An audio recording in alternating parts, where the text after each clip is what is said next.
might think that getting into the IT field is impossible without a computer science degree, but Tech Coach Ralph is here to prove you wrong. Get ready for some jaw-dropping revelations on how to break into this lucrative industry. Listen up, tech enthusiasts! Are you ready to break through into the IT field, but feel like you need a computer science degree to make it happen? Think again! Tech Coach Ralph has some exclusive, mind-blowing secrets to share with you. Get ready to be blown away by his jaw-dropping revelations on how to break into the tech industry without a computer science degree. So get your notepad ready, because Tech Coach Ralph is going to change your life forever. Buckle up, because you're about to embark on a journey to success in the IT field.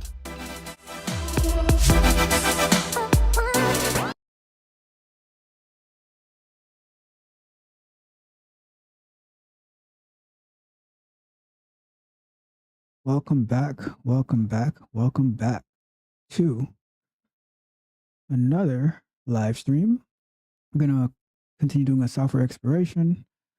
We finished the M3U8 parser last week, implementing that, but this week we're going to be adding Selenium-wire to it so we can expand our testing a little bit more, so we don't need to have a particular URL of a M3U8 file. We're going to navigate to the site, find a video, capture that M3U8 file, or at least we're going to try to do that. That's the goal.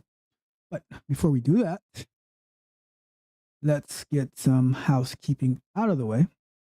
So if you are new to the channel, I am Tech Coach Ralph. I am a software QA engineer. I specialize in automation. I've been doing Selenium WebDriver automation for the past almost 10 years. Been in QA for the past 14 to 15 years, all that good stuff. And I am here to share with you, help you get into the field and how you can learn the industry, get better in all that you do. So if you are new to the channel, please hit a like for the video and subscribe to the channel, or maybe subscribe to it a little later as you see how much value that I am going to add into your career, whether that is QA or software engineering. I work with them as well, and a lot to learn here. So before we get going, a couple of things I wanted to talk about. I wanted to thank the people on YouTube who are looking out for the greater good of us all, so whether it is in this industry, helping us grow, creating videos, to how to navigate the work environment, working in a team, or videos on how to learn different technologies. The other day, I stumbled across a live video of someone implementing or how they would implement two-factor authentication, and that was pretty cool. But there's also other people who are looking out for us, who expose people giving bad financial advice who can really hurt us, and all of that is really appreciated. There's a lot of stuff that goes on YouTube where it's just pretty much nonsense and stuff that brings no value to your life. It's just terrible entertainment, but people who are providing financial information, ways to better your life, way to better your career, those are all very valuable, and just wanted to thank all of those people out there. And the other thing I wanted to touch on before we get started with this implementation is for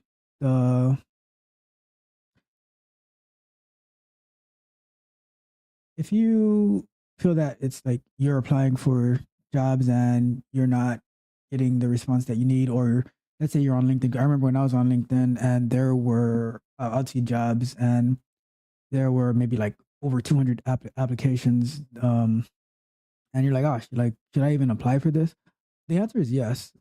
Apply for it. Make sure your resume is good.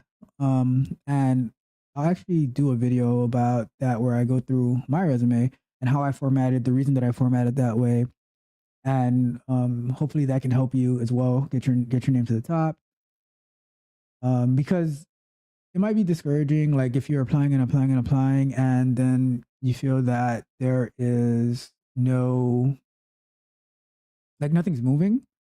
But I say just keep applying and keep learning. It's another job to apply for jobs, and but you also have to keep learning, keep advancing your skills, so that you go back and review. You had an interview and either you didn't get the job or you failed. Go back and review what you think went wrong, what you could have answered better, what you could have did differently, and just continue to better yourself. Right. So don't get discouraged. Keep pushing forward. The sky's the limit for you, but you got to put in the work. That's number one. You have to put in the work, because if you don't, then like no one knows you anything, and you probably don't deserve anything. So keep working hard, keep learning. Don't go crying about this and that.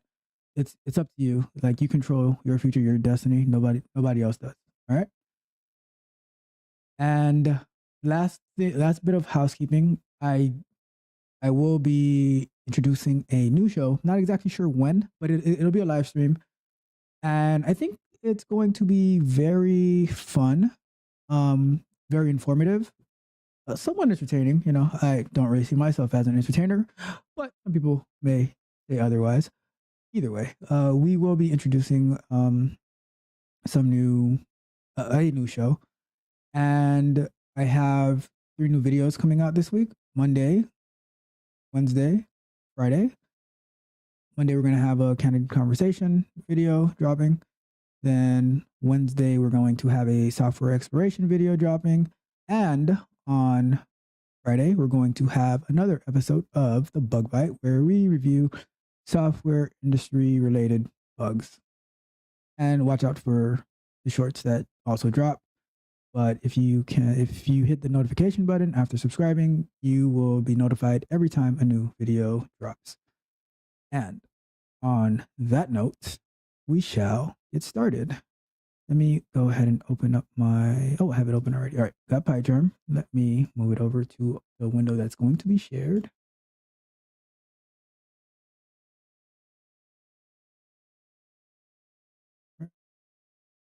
Oh, and by the way, I did push the code for the M3U8 parser to GitHub. I also pushed the I pushed the Python one for our Python and Java live stream that we did to GitHub. I still have to push the Java one. But if you wanted a copy of that repo, feel free to go there and download it. My GitHub is open to whoever needs it. So, and the GitHub name is TechCoach Ralph. The link is also in the description. So let us get started. All right, let me position my screens, and then I am going to share the screen so that we can work along together, work along side by side. All right. So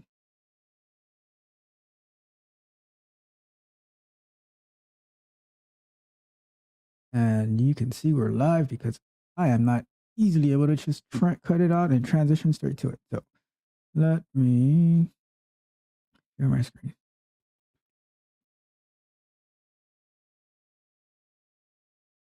And here we are, shared screen. So I got Google in one page, and I have, pull this a little closer to me. All right, so I have Google in one screen, and I have Python or PyCharm in the other screen with our M3U8 code that we did the other day. Look at some notes. Okay, so this, you see, I am learning from past mistakes because I had forgotten what we did last time. And now I wrote a note to myself. Note to self. For next week, we use Selenium-wire to navigate to the site to get the M3U8 URI. We're going to set the M3U8 URI as a variable and pass the M3U8 URI to the M3U8 parser. The test should still validate as it currently does. So what does that mean?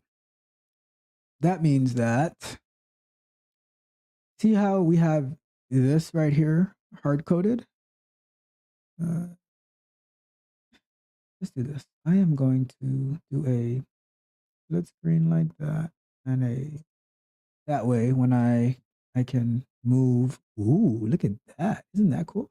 All right, amazing. So what we had, let's move this over to this side. What we had is we hard coded our M3U8 manifest, like our manifest URL, right? This was the variant manifest URL, and we hard coded it, and then we went into here. So let's look at the code, and then we'll run it like we always do. Like after we read through the code, we run it, and we see that it's working, and then we can go into our project, right, for this week. So what we were doing, what we loaded we set this variable Ralph gets destroyed in BJJ playlist, yay, to load from the M3u8 parser, and then I also printed out so I can know what it was, the M3u8 file that we're doing. Let's just because I'm just gonna make this a slight bit cleaner, because as amazing engineers that we are, we like to have the code to be clean and readable, and we don't like to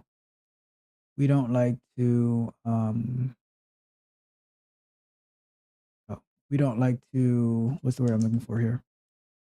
Jesus Christ. You don't like to have repetitive code. So we'll put this here, and we're going to put, one thing I need to be able to figure out is how to put, you know what? I'm going to use my phone as a timer. So I can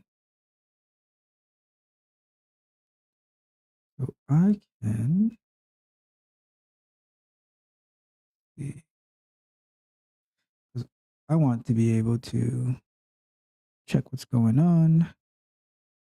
So where's the timer on my phone? I will, just to check in on the chat, make sure there's no one asking any questions. Because one day we will have a full chat where there are tons and tons of questions that we just have to take a break to address.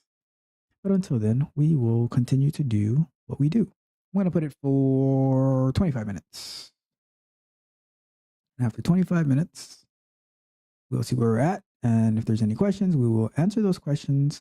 And if there's not, we just continue to plow along. So right now, there's nothing in the chat, and we are good to go. All right. So that being said, let me do this here.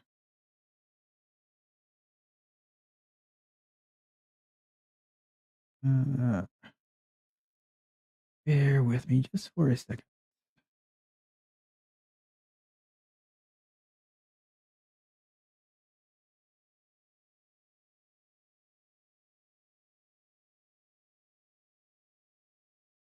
Okay, we are good to go. So yeah, what I was doing was I was extracting this here. Timer back on so I can see it. All right, I was extracting this hard-coded URL in here and in here, so that we can just say like that. That way, if we change it here, it'll automatically change here. And this will be helpful in a little bit, because when we go through Selenium-wire and we set this manifest URI, we don't have to, like, we can just use that as a variable in here and keep going. So no biggie. Let's do these. And we go to, okay, cool. So here we go. Let's clean this code up a bit. We don't need this stuff anymore. And so we're printing out the manifest URI, and then we're saying if the manifest is a variable, if it's true, then we're going to print that it's true, because we're expecting it to be true. And if it is not, then print that it's not. It would be variant manifest is false, because we're expecting this to be our variant manifest, right? And I would say, especially when implementing with Selenium-wire, because we could have went and got a particular manifest for this resolution, but because we're going to navigate to the site using Selenium, and if you need a walkthrough on implementing Selenium with either Python or Java, we had live streams the past few weeks about that, where you can go and check out those playlists, which I'll link in the description, and I'll put a one of those YouTube notification thingies around this point in the video, so you can check that out, right? Because if you want a good walkthrough implementing Selenium WebDriver with Java and with Python, you can do both, right? So you can get familiar with both, and you can see like which one you want to focus on more. I think it would be very useful to do both. So you can watch that series. I have it in a playlist, and see how that helps you. So but back to this, right? So we could take the manifest directly for these resolutions and put it in here, but that's not what's most likely going to happen when we are automating this. We are most likely going to get that variant manifest from navigating to the browser, and then we're going to want to pass it through this whole thing. So we're going to make sure that it is a variant, right? And then for this particular site, we would expect that these are the resolutions that we have, because that's what was defined in the video that we're using. And now we loop through it, and we're making sure that those are the resolutions match. Asserting that. Okay, so let me clean this up. Let's put a space between this one.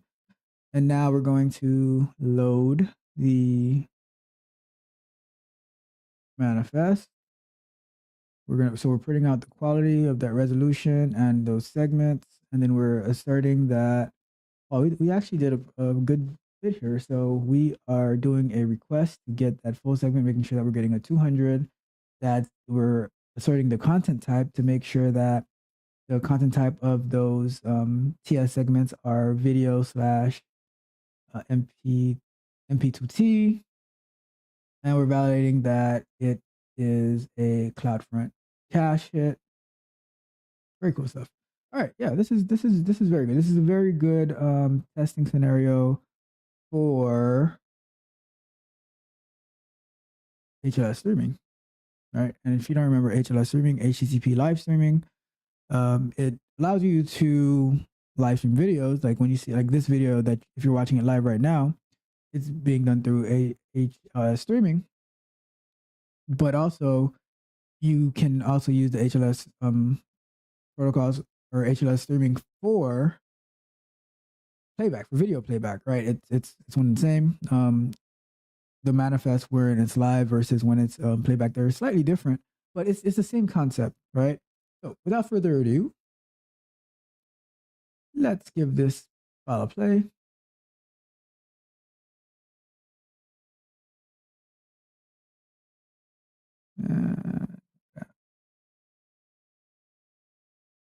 It was a miss from CloudFront. Look at that. So what this means is nobody watched my fight. I don't know what their CloudFront cache ratio is, but it just means that nobody cared enough to watch my fight. So sadly enough, but let me see. It's probably gonna, like, now that it hit it, it's probably gonna get that first one, but then the second one is probably not gonna be a cache. Yeah. So with that being said, if we comment this out, you see how the first one was able to go through because it was just hit, so that became CloudFront cache. Something to look into is about like what CloudFront is, but it handles like CDN caching. So based on the location that a file might have been accessed from, it'll be cached, and so now whoever else is trying to access that file, it'll load faster for them. So let's say right now these are being missed from CloudFront, and I'm trying to access it. It has to pull it from its original source.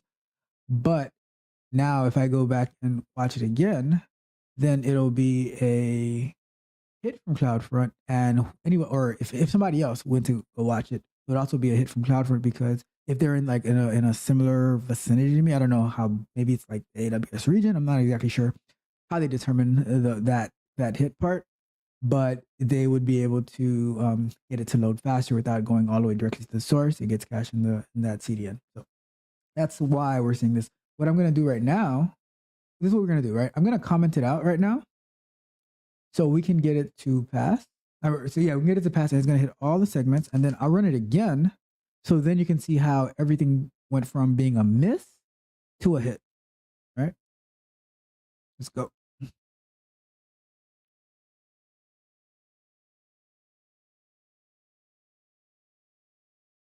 And it's all right now running in the background.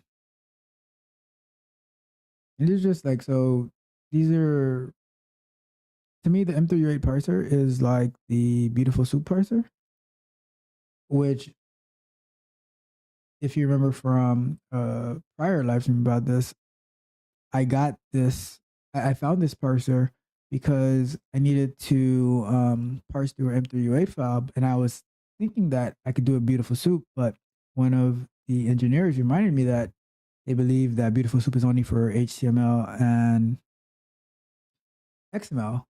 So with that, I said, okay, let me see if there's anything that can parse M3U8 files, right? Just from that idea, like, and that's the thing about working with within the team and working on a software development team with amazing engineers, right? They, just by them saying certain things and just putting little thoughts in your head, it triggers, like, it should trigger you to go look for additional things. And when you go look for these additional, when you go on this research hunt, right, on this software exploration, you find such good treasure.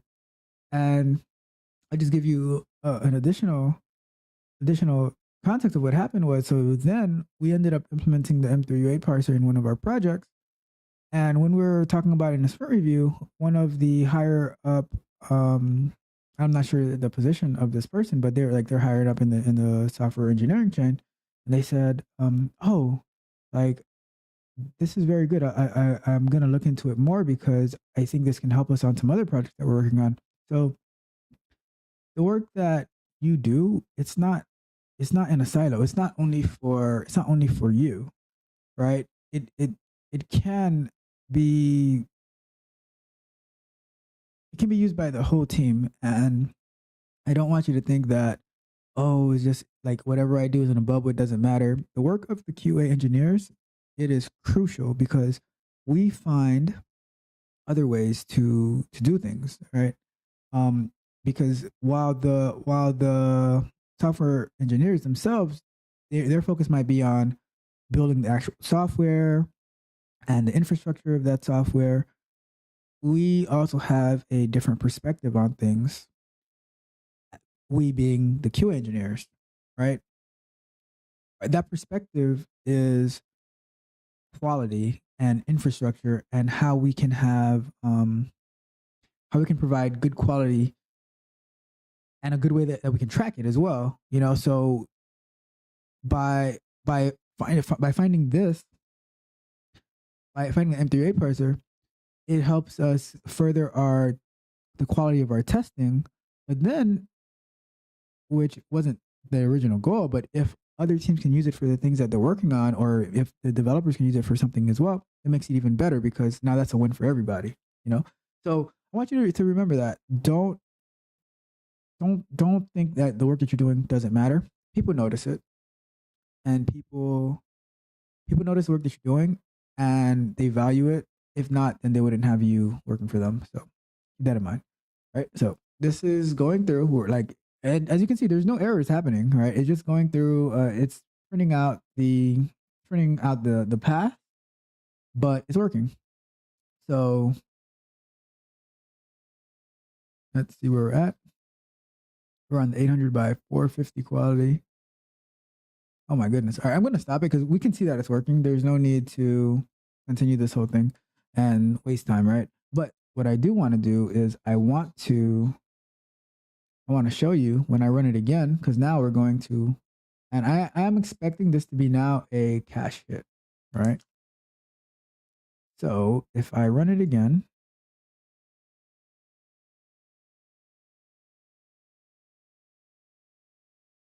I just give me a second? Let me see if I can make this code bigger. Oh, there we go. Look at that. Oh, look at that. Perfect. I thought I had it. Let's go to this. All right, cool. And much bigger code. Okay, this is great. All right, perfect. I hope you can see it better.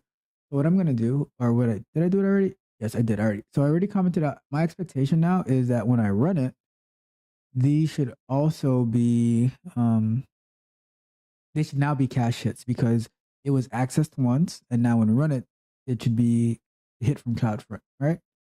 So let's do it one more time. We're not gonna have the whole thing run through, but it should also load a lot faster. Look at that. Now these are passing because they're hits from CloudFront. And so now you might be wondering, like, okay, well, what happens if I have to automate something like this and I'm getting a miss because, like, how can you guarantee that's always going to be hit? So that's a good question, and it came up. It came up when we were working on this, and the answer is it depends on how often you run your tests, right? If you run them on a daily basis and based on the configuration of how long it's going to be cached, then if it's running daily, then you should always have a cache hit. But if it's like a test that's running once a month and your configuration is to like 2 weeks to be cached, then you're going to, if you do want to test the caching, you're going to have to like set it up to run twice, right? So you can either have it run 2 times, or you could set it up to say in here, get, so you get it, right? And then let's say you wait 1 second and then you get it again, then it should be registered as a cache hit. And then on the second time, you could so let's say you do it like this, right? If this is to guarantee that you're going to get the cache hit, especially if you don't run that particular test often. So let's say you have this is the first one, and then you do these 2 assertions, and then you do it again right here. On that second hit, that should be a cache hit. You get what I'm saying? So and that's the thing about engineering it with quality, right? Because you could say that it's just not going to work. Like there's nothing we can do. But look, on the fly, we came up with 2 different ways. We can run it twice, like the whole thing twice, where the first one it's looking for the first 2, and then on the second run it's looking for just the cache hit maybe. Or, which would probably be a little bit faster, is what we just said. So you would just put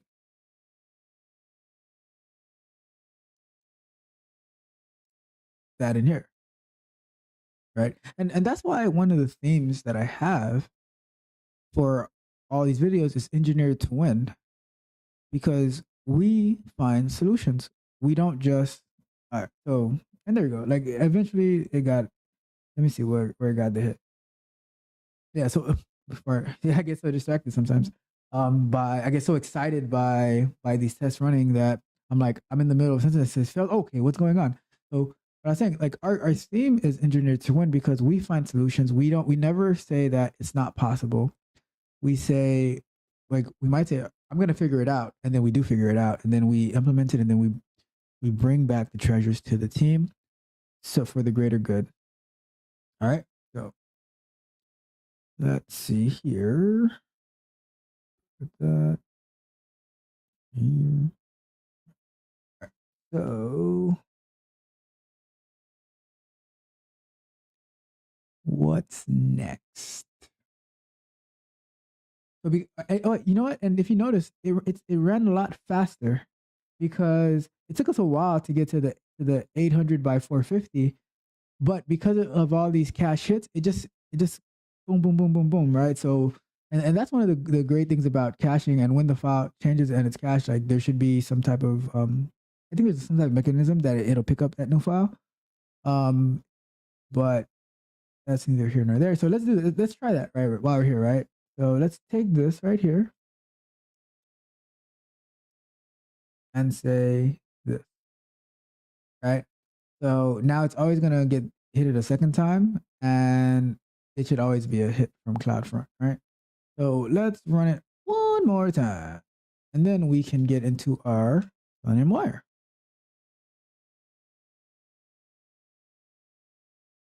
I don't know how much time it needs for it to get that cache hit, but let's find out. I mean, but we know that the whole caching thing actually works, but just out of curiosity, we want to see what happens.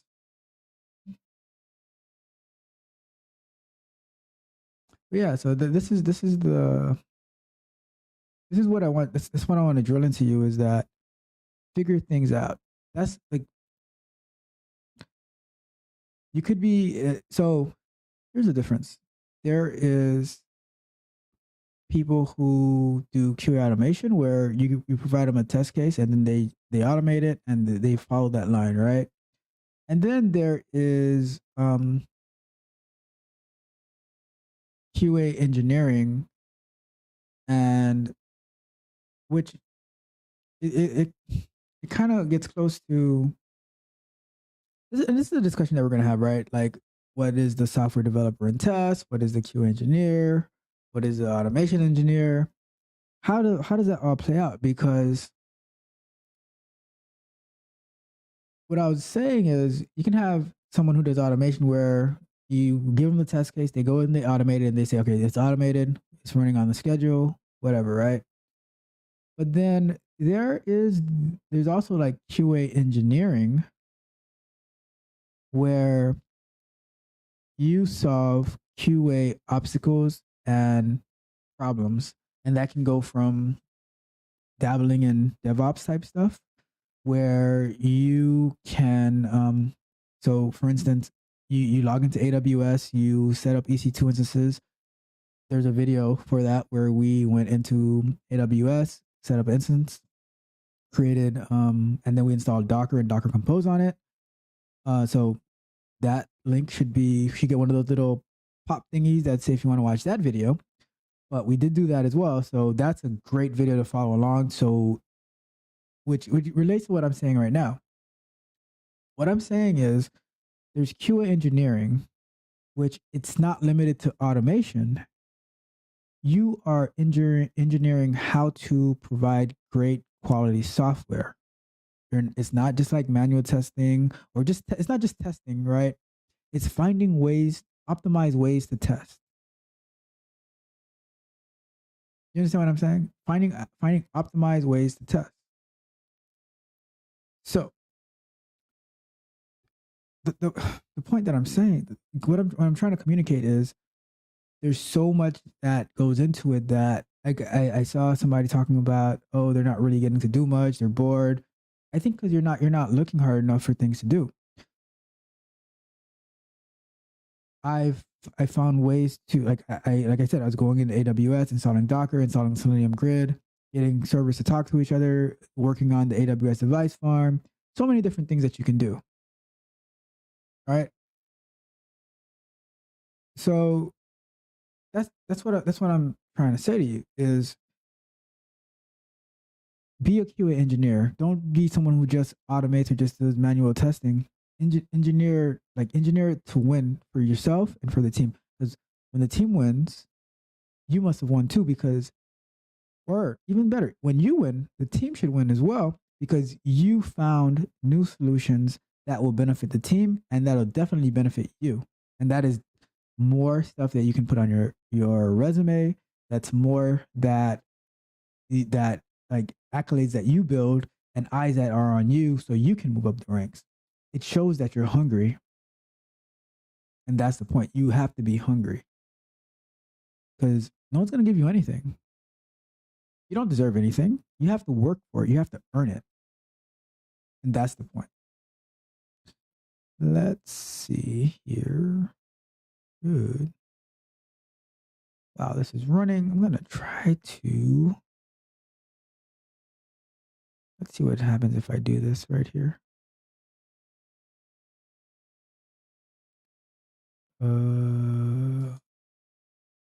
Let's see. Let's see.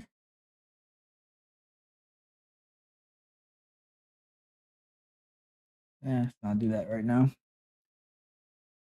So, all right. So let me see. Where are we at with this? 950 by 540. Where did we get to last time? Looking at the code. So 800 by 450. Oh, okay. It's taking longer because we're hitting it twice. What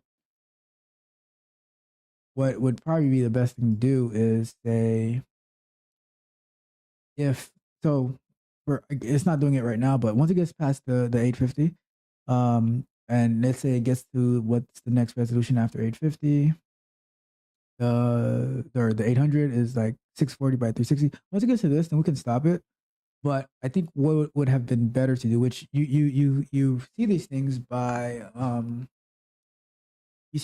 running it, but what would have been better to do would have been to in here say if this TS, or not that one.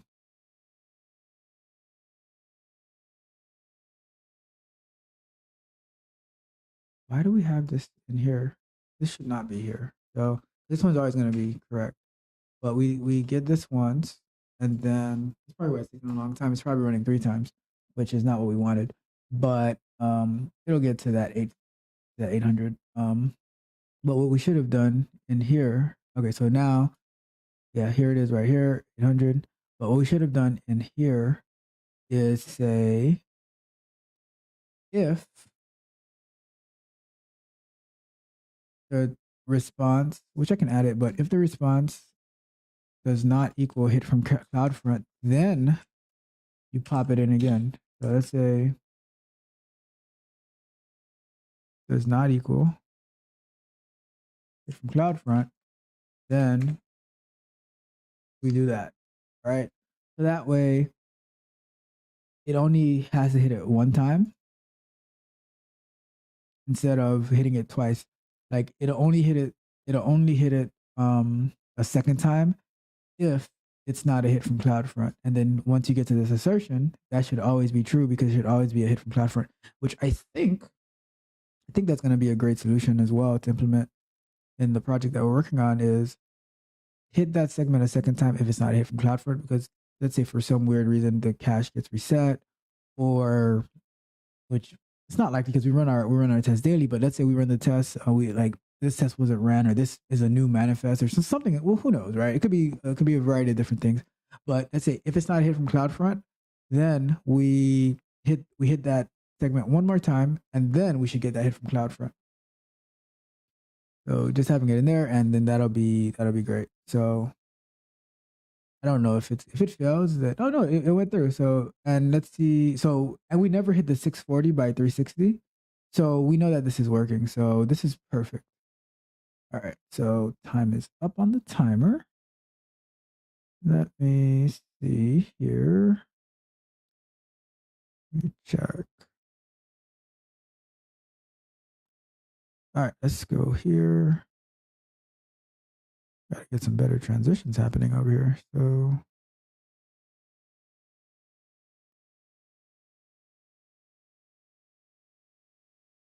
all right. So let's do a quick check in on the chat. And I don't see nothing coming in. So we are good to keep going. Take a short break from looking at all that code. And I hope you understand what I was saying earlier, that as QA engineers, our goal is to get quality solutions, right? The engineers focus a lot on software solutions for what we're working on, but our job is to provide quality solutions, and that's feedback on, like, from customer perspective, like what we are a voice for our customers, and we have to always have them in mind about what brings the best value and the best quality to our clients. Those are like the same. I think that QA has a even larger vested interest in the stakeholders than maybe some of the software developers, because although they definitely care about like the quality of the software, but we see it through, like, we have to see it through the lens of we have to see it through the lens of the user, right? The user who's using our software, they're the ones who's impacted the most. So we have to see it that way. We have to look at it through that lens. All right. So keep that in mind. So quality for the for our users, and we engineer ways to provide that quality. We can't just keep doing things. We can't just be doing things over and over and over again. So, oh, look at that! Someone in the chat. Hello to Avier. Nice to meet you. If you have any questions, please let me know, and we can keep going.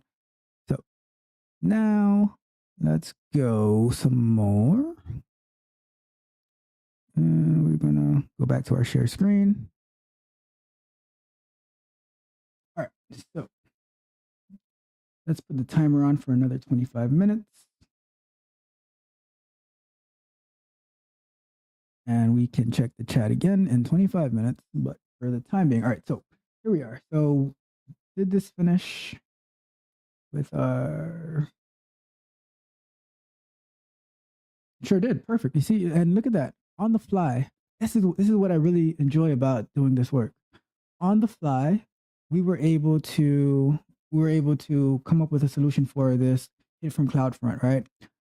We wanted it to we want to validate that we have a hit from CloudFront for the test that we're doing, but nobody watches my fight, which everybody should watch my fight, because I mean, actually not that fight, because I did pretty bad in there, but that's neither here nor there. That is not the topic of conversation today. So let's move on. So we engineered a win. See what I'm talking about? We engineered a win. We were able to take it from a failing test for the hit from CloudFront to, and we didn't even run it with this, so it would have went even faster with this, but it'll work, right? Because if it's not a hit from CloudFront, hit it one more time, and then we assert, and it should be a hit from CloudFront. Our test passed, good to go, right? Perfect. Now we get to the main topic. Come on screen for that just to say it again. We get to the main topic, because this was just a recap of, this was pretty much a recap of the past, how many videos we had of this? Past 3 weeks? So this live stream is not about the M3U8 in particular. We're building upon our M3U8 project to add Selenium to it, so we can further our testing. We can keep winning some more. You understand what I mean? It's not enough to say, oh, I can, like, we have this particular thing, and let's automate it and we're done. No, because what user is going to go to, like, do you think your users know what an M3U8 file is? Of course not. Of course not. They don't care, and they shouldn't care. Why should they care? All they want to do in this case, right? And you can relate it to anything that you're working on. All the users want to do is watch their video, or watch a video, whatever. They want to watch a video. They don't care about all the logistics that go on behind it. None of that matters, right? When you're watching a sporting event, like, let's say like the finals are going on right now, where the Heat, did you see that right there? They're getting killed right now. It is what it is, right? My Heat are getting killed, but it is what it is. But the point is, when you watch a basketball game or a football game or anything on TV, news or something, do you care about all the logistics that go into it, about the cameramen in the back and how they get it onto the TV and all that stuff? Or when you go to a restaurant, oh, you know what? I'll take that back, because maybe you do care about how the food is made at a restaurant, because we've seen some pretty egregious stuff. But besides the point, there's a lot of things that it doesn't really matter all the details that go on behind it, because what we care about is the finished product, right? And I can't say that my testing is complete or successful just because I can take a M3U8 file that already exists and then I can run it through this process,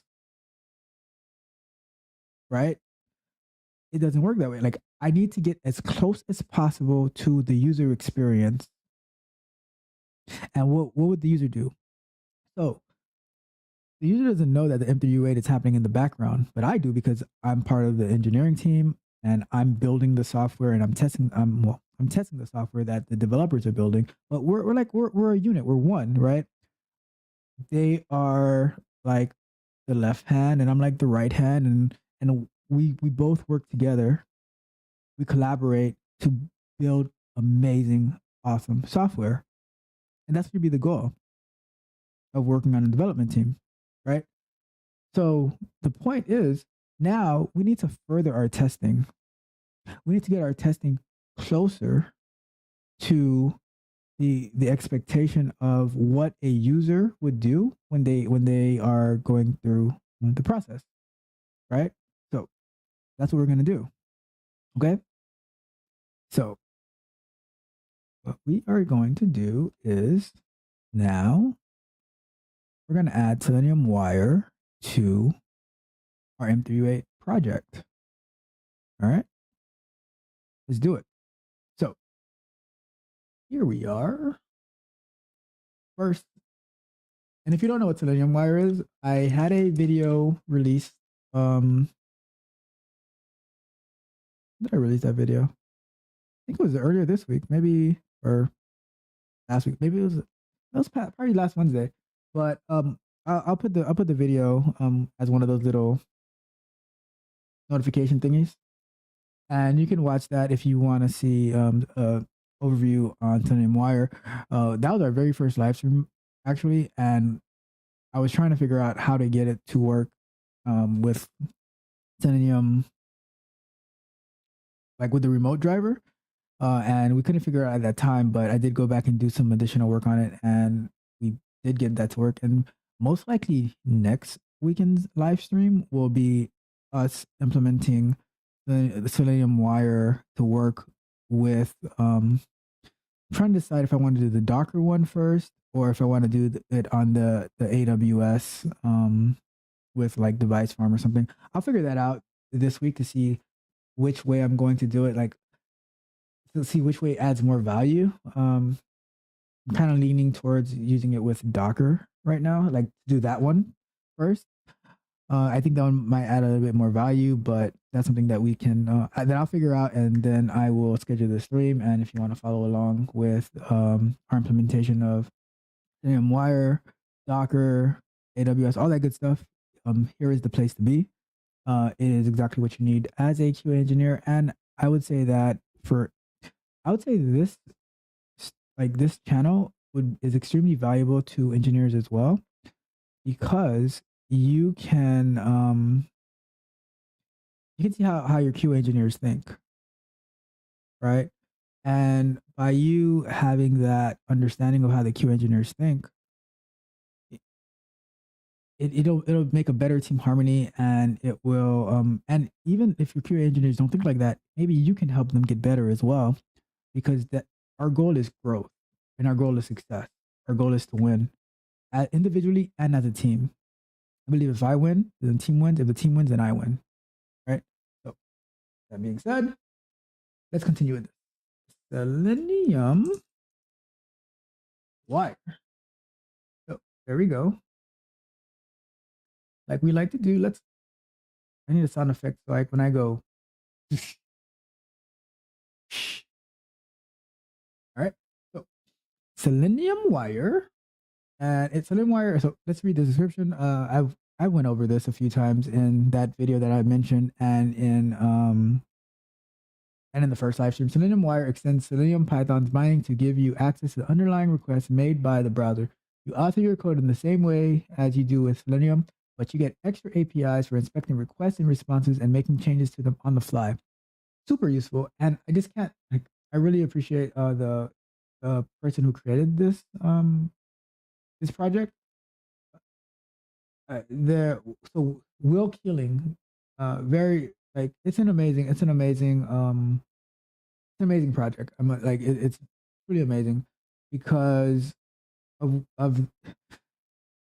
the way that the alternative way to do this is if you are capturing the performance logs from like using Selenium WebDriver, like the native one, but it's very flaky because the network logs don't always get captured in the way that you configure it to get it captured. It's just not the best way to do it, right?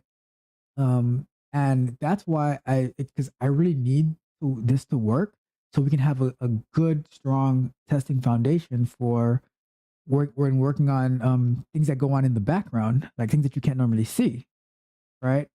So that's why I've been very focused on getting the Selenium wire, and that's why I go through their issues because after I was able to address my own issue, I hope that I can also help address some other people's issues as well by sharing like what I did to troubleshoot when I was having trouble because I seen a lot of people having issues with the remote driver.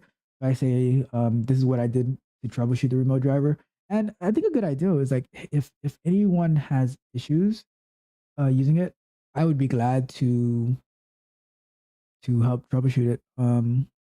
And we can try to figure some things out because I know the author is extremely busy and it's so hard to like I don't know him personally, but might have a day job and he might and he's probably contributing to other packages and stuff like that. Which so if I can provide some support to getting this further along, then I'll be glad to. So that being said, let's go on. So a simple example is we import it and then we create the WebDriver and then we go to a website, all that good stuff, right? So what we are going to do is we are first going in Python to or in PyCharm, we're going to search for that package and we're going to install it. And if you're using like the command line, then you would just do a pip install selenium-wire like here. We did this in the did we do this?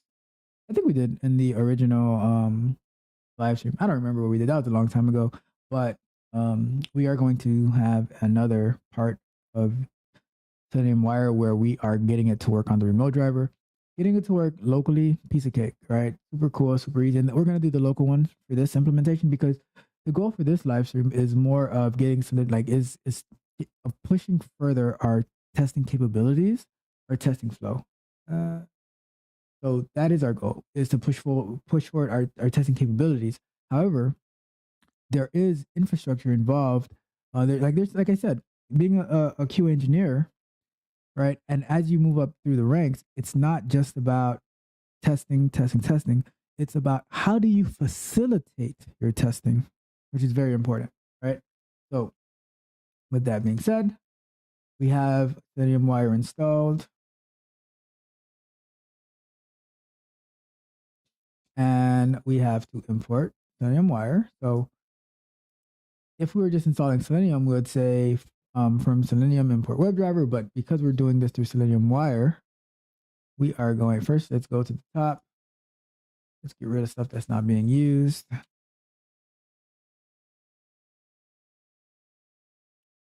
All right, so let's say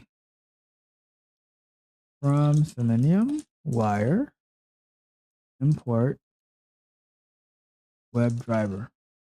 All right. And now what we want to do is so let's list out the steps that we're gonna have to take, right? So we will create the new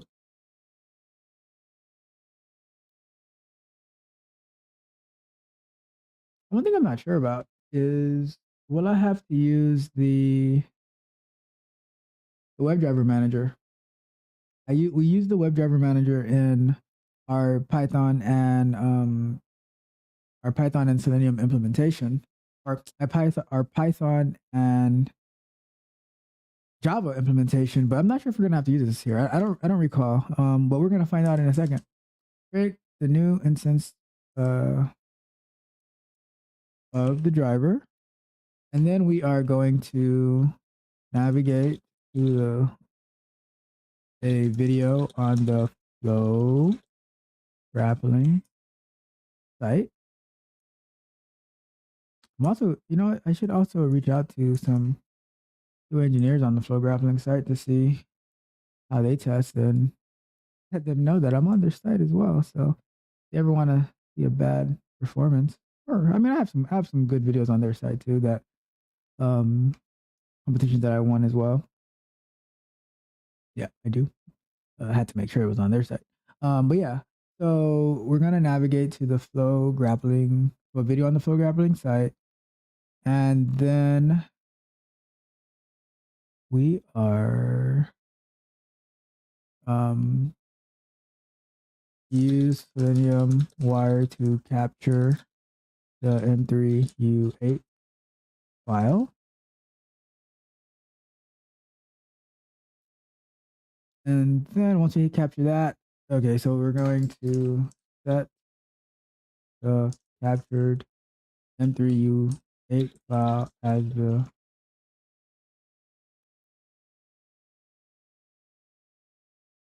which our manifest URI variable as the manifest URI is. So this is gonna end up being changed to whatever we capture from Selenium-wire, right? So there we go. We don't need. Well, we have the code on this side, so we don't need this here. We have the same exact information here. All right, so let's get started, and we're gonna find out. We're gonna definitely find out here if we need to use that WebDriver manager. Like, I think if you are still manually, setting up the binaries, like your Chrome driver, your Gecko driver for Firefox, your Edge driver and all that stuff. If you're managing that manually, like you're just making your life hard.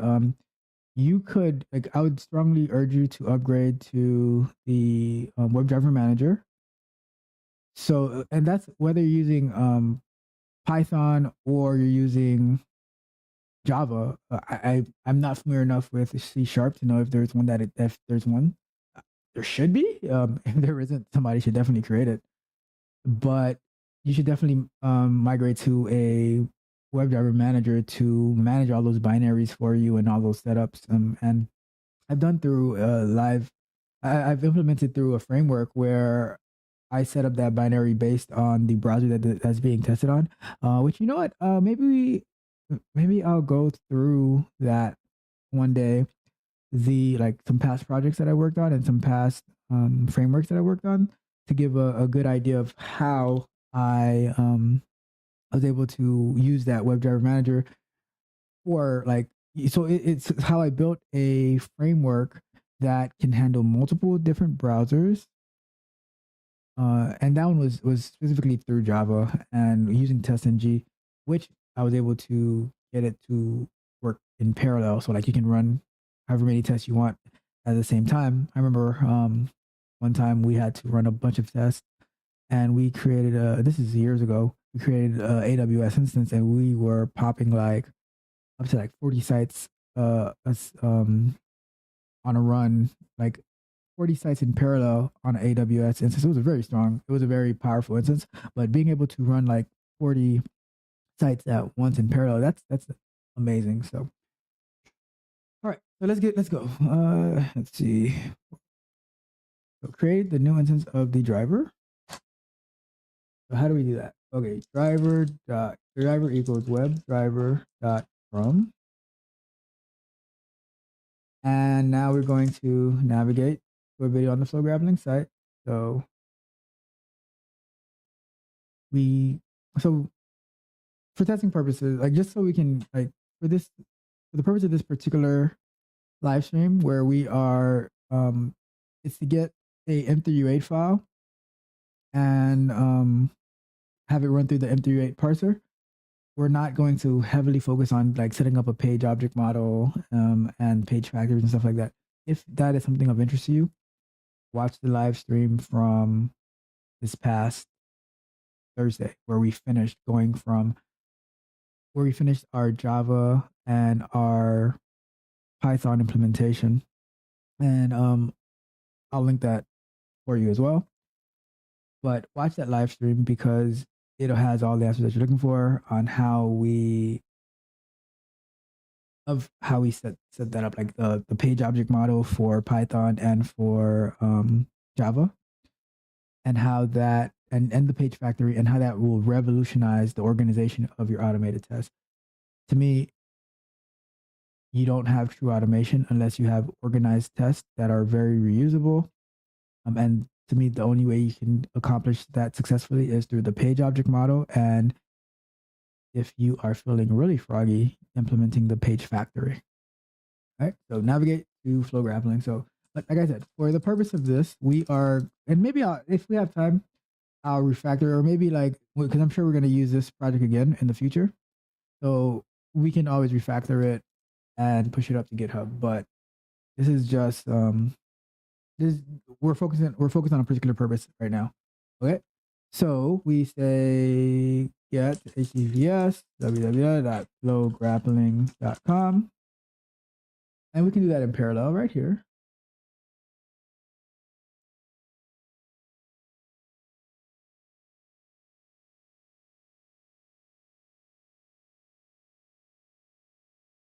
And all right, Rafael Lovato Jr.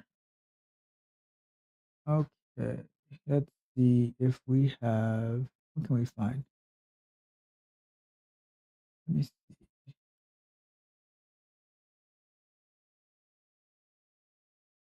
Let's see. Let's go to watch. Let's see if we can find a video that doesn't require us to have an account. We don't have to worry about logging in. Let's see. Replays.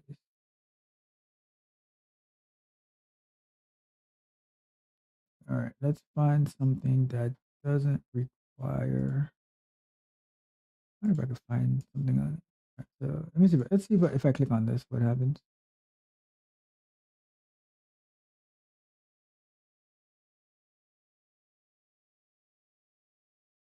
All right. What we'll do. Watch.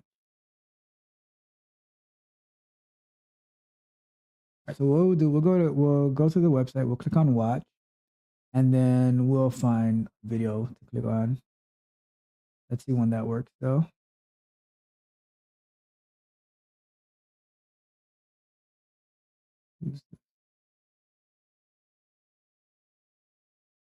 Guy talks coaching evolution after ALJ captures 4 titles. I love Guy Mendes.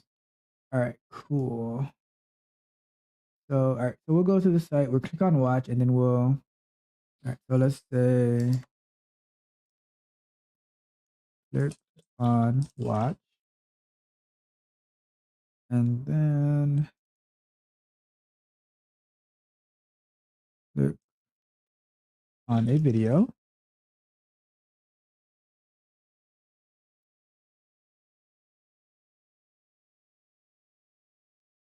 And paste it here, and then we're gonna use.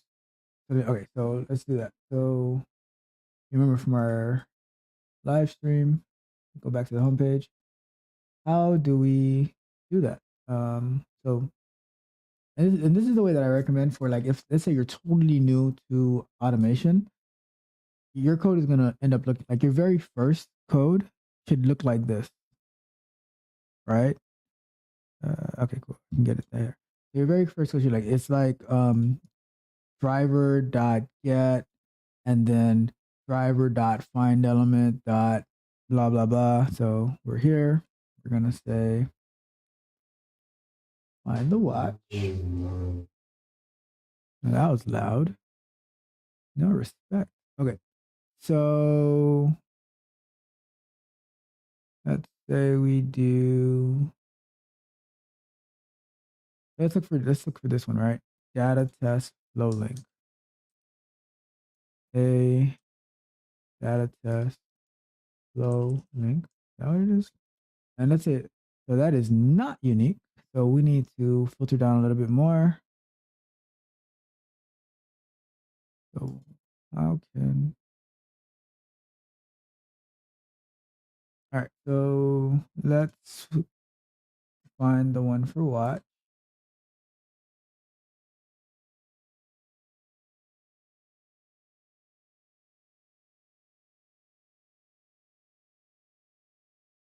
Let's see.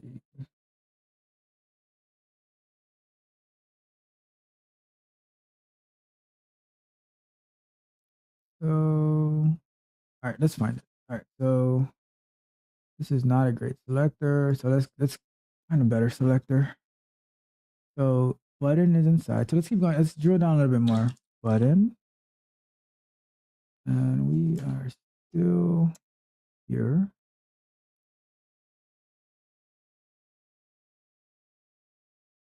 Okay, so all right, so timer's up, and let's just get the selector for the watch, and then we can take a quick look to see if there's any pressing issues. So let's see here. Not the greatest selector, I must say. Am I gonna have to use link text?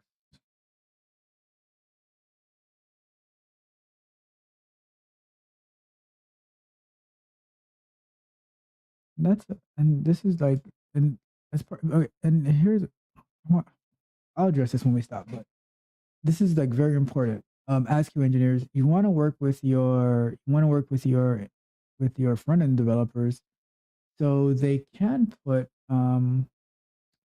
good identifiers, whether they're doing it like through, let's say they had like a QA test ID, something that you can use to automate, because when you have to have these selectors that are not the cleanest, then it just makes it more difficult. So now I'm gonna have to use text, and I'm gonna have to convert this to XPath, and it's not a good it's not a good it's not the best, I must say. And so here I use XPath. I'm gonna use that and say watch. All right, so now there's two of them. So we have watch. We found it through XPath. And why are there two? There's another one up there somewhere.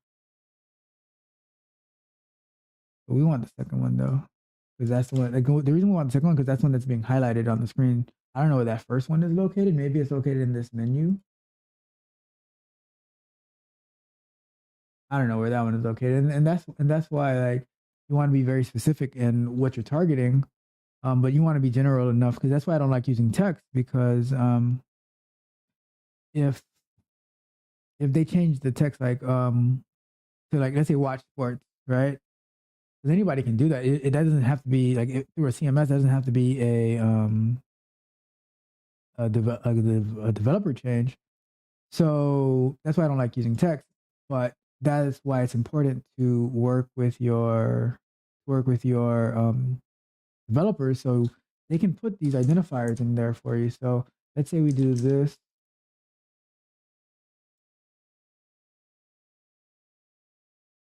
Go to, what is the difference between these two? All right, we're gonna find it, and then we're gonna take our little break to see if there's any things we need to address. So we're here, here, here.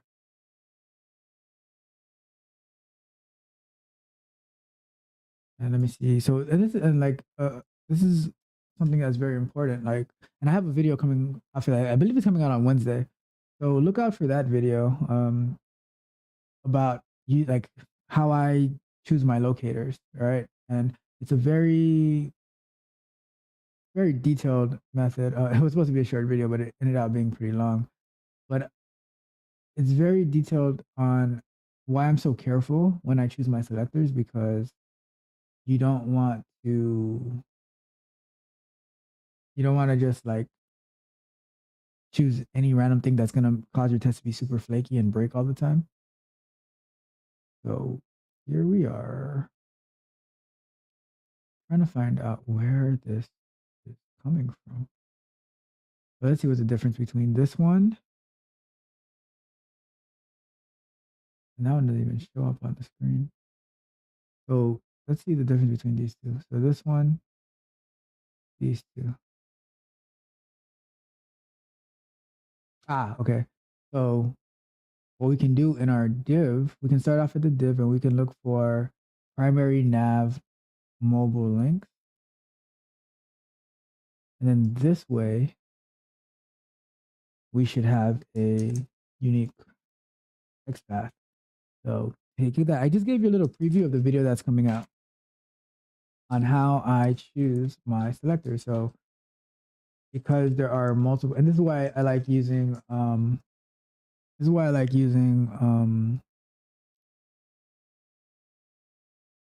CSS selectors over XPath, because to identify that CSS selector, I could just put dot and then that CSS, like but it's a whole thing with XPath where you have to do contains, and then I say at comma, and then is that right?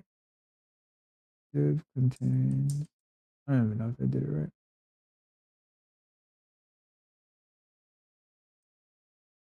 Oh, I'm missing something. So contains that. All right, so here we go. So now we have one of one. And this is what we wanted, right? We have one of one. And I really wish I could make this bigger for you, but I really don't think I can. Let me see. Preferences, panel layout. Let me see if there's any fonts in here. I think I think if you could see what I'm working on in here, it would be so helpful.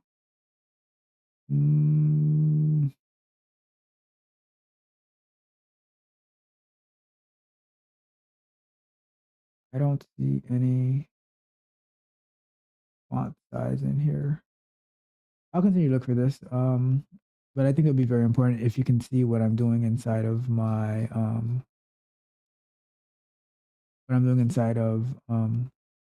the developer tools. That way it gives you a better understanding. It'll give you a better understanding of what I'm doing and how I'm finding my selectors. But you'll be able to see the selector I use once I paste it into my chart. All right. So, anyways, how do I even get out of this thing? All right, cool. There goes my selector. And now we're gonna say, so now we say back over here. All right, move this over here for now. So I'm gonna say click on watch. Oops, there. The driver dot find element by. All right, import the by from Selenium.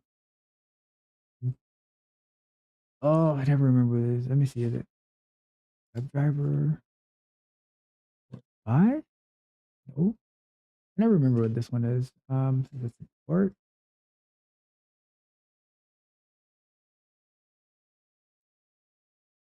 Oh, let me. Why documentation is so important, because you truly don't have to remember all this stuff. You just have to be able to. You got to be resourceful. Know where you find the information. So okay, what am I importing? So common by. Okay, so WebDriver common dot. It's like a library. You don't need to know every word in a book or where the location is. You just need to know where to find it. So import by, and then once we have that, import by XPath, and then we have our XPath. Let's clean this code up, and then we can take a, let's say by, and then XPath. And this looks terrible because it's so long. And PyCharm is very picky about its formatting. Because, you want to have clean code. So here we go. So we have that. We have my XPath, and then we can say dot click. And we are. So this would go to flow grappling and then find the watch button, and it's going to click it. So now let us take a quick break, like I promised, where we can see if there's anything that needs to be addressed. Let's see. Let's see here. I gotta fix that link.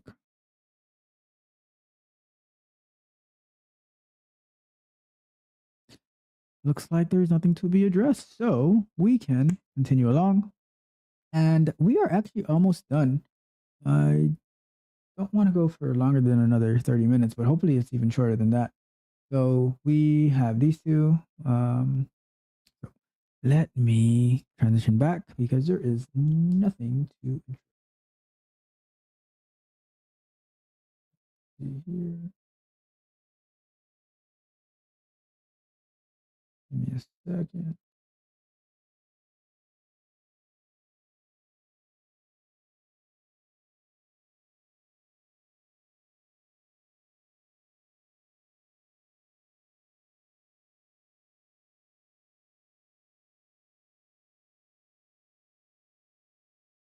All right. Cool. Perfect. Let's do it. So where did we leave off? Okay, so we went to flow grappling. We did the found the watch button. Our next step is going to be to click on a video. So go back to the code. And so we move this over here for now. We click on watch.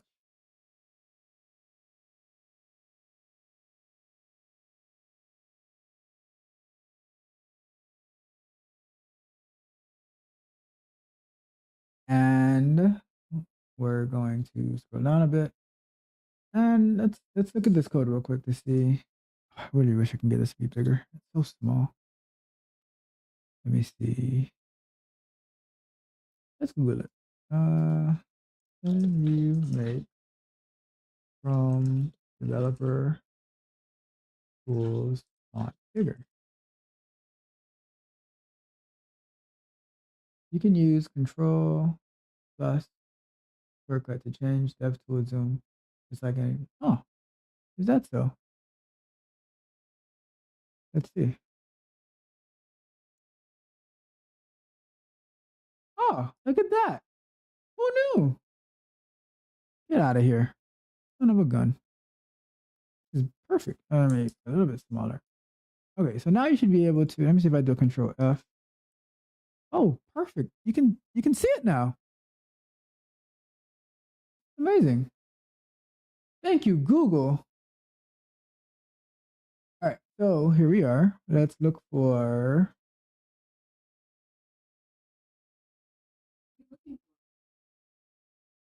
nothing. Come from?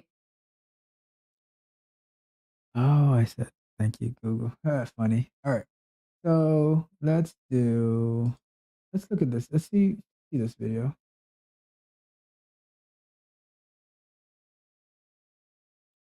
So let's see if we search for flow thumb,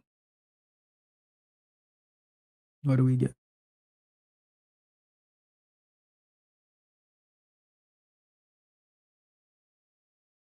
Flow.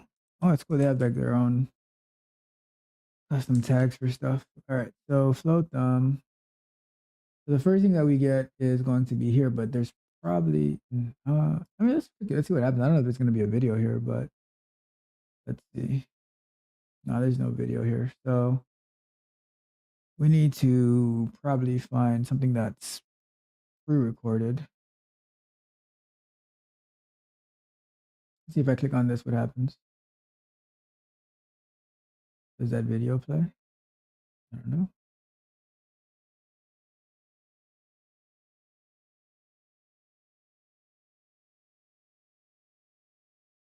Okay, so that video should play. So let's go back. Let's see how we can avoid this top row of live videos, of live and upcoming videos, and we can go to the featured section. So when we search flow image thumb, it's going to show us that top row. Let's look a little bit more over here to see if there is a way that they differentiate the two. So flow featured content card. So that should help. And that takes us directly here. So let's say our test is to test out the featured videos, right? There's 12 of them. Let's see, 1, 2, 3, 4,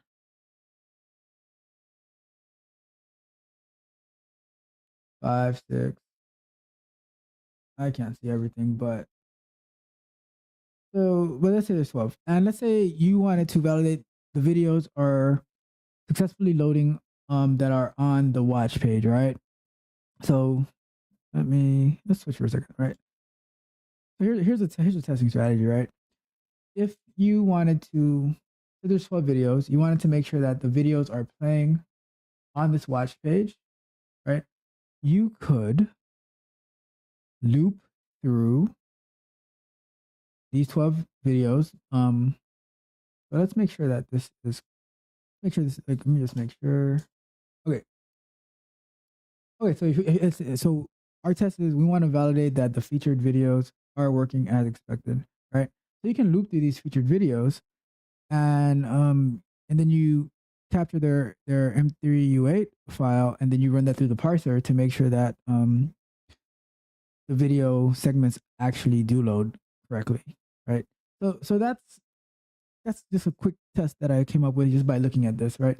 I see that there's 12 videos on the watch, or 12 featured videos on the watch page. We can just loop through it. That's an example of a test. For this case though, we're at least going to start with only we're going to start with just automating the first one. So let's go back. So let's go to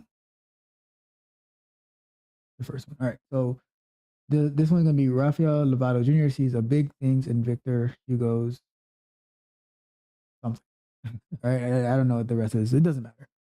The goal is that we want to automate the featured videos, and we're going to start with the first one. And if we wanted to, it doesn't really matter because remember, the developers do not control the content.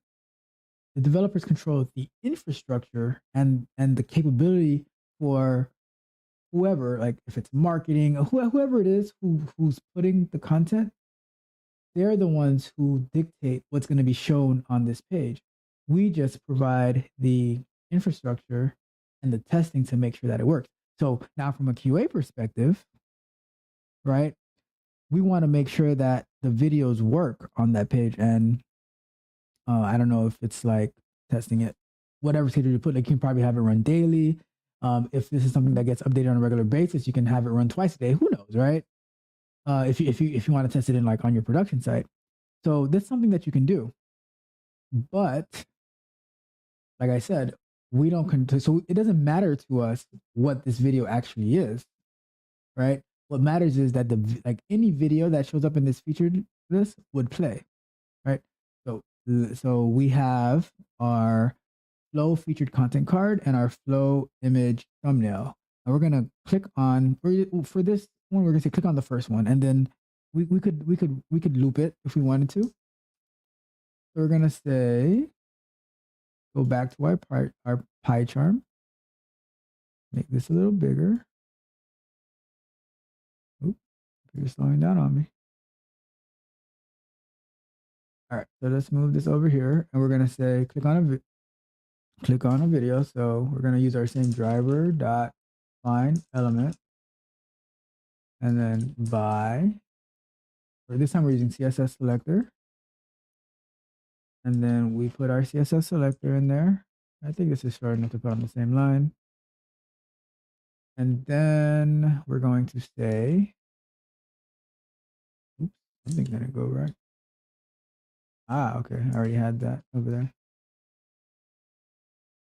This closes, and then we're going to say click, right? So now we say click that first video, and then when that video plays, now we're going to use Selenium-wire to capture that M3U8 file. So let's stop right here so we can actually run it, so we can see if we need to implement the. I'm gonna to see if we need to implement the WebDriver manager, right? So 15-minute timer. All right, so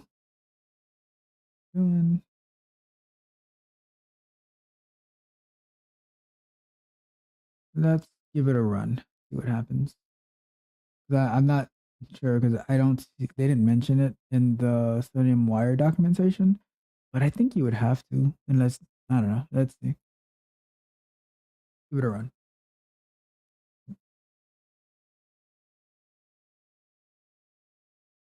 But while this is running, do you see the point of why I say that we need to have the mindset of being engineered to win? Because on the fly, just looking like I don't work for Flow Grappling. I love their service because they provide great content. They provide videos for amateur grapplers, jiu-jitsu practitioners, and everything like that. Well, I don't work for them, but just being a QA person looking through their site, I'm able to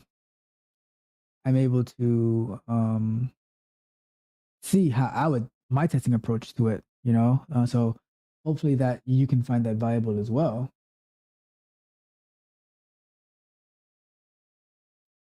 Let's see here. Why something not?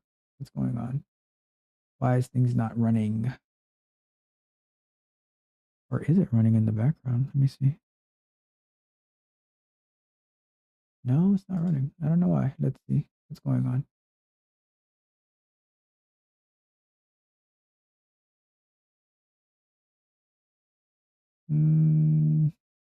Let me stop it.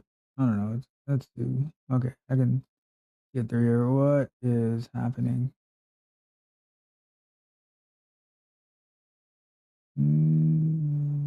Okay, so it does need Selenium web driver manager. So let me implement that real quick. We did this as part of our Python implementation for Selenium WebDriver, but you get to see me do it on this one in a quick fashion. Like I said, I was pretty sure it was going to require it, but I guess it didn't put in their documentation because they didn't put in their documentation because you should know, right? And that's why I was like, oh, that's weird. Is this the one that I want? Yes, it is. So we are going to install that. And you could always do the pip install if you wanted to. So let's look at the code. So we already have this one. We need this one. And we're going to paste it. We can paste it here. No matter. It doesn't really matter where you do it when you're doing the from. And now, instead of just like the webdriver.chrome. So remember, we're not using the native WebDriver from Selenium. We're using the one from Selenium-wire, but because it extends Selenium WebDriver, so now when we come in here, we create it. We can still do our Chrome driver manager dot install. So now it's going to take care of the binary for us and everything, and we don't need to worry about saving it to a file location and all that stuff. That stuff is just a headache.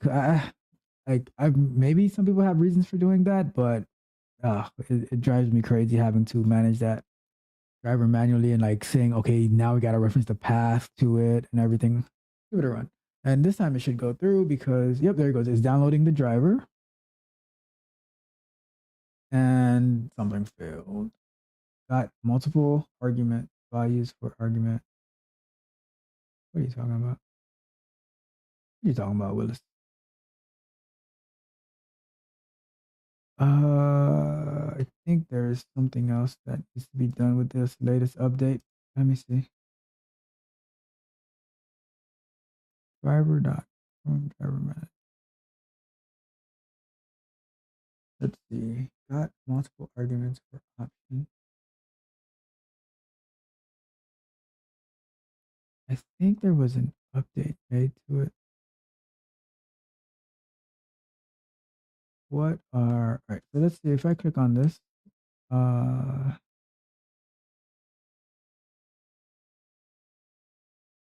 Let's see. Selenium-wire options none, initialize options.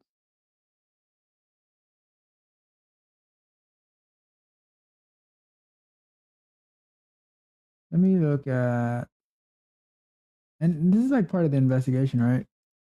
So we got an error. I'm kind of familiar with why I would be getting that error. I'm just trying to see what's going on. But when setting up, let me see. Selenium, where do they have you do the binaries?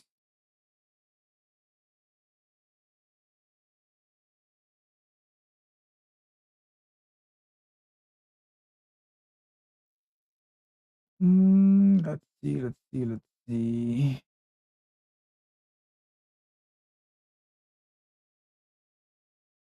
Let's see. Let's see. Let's see.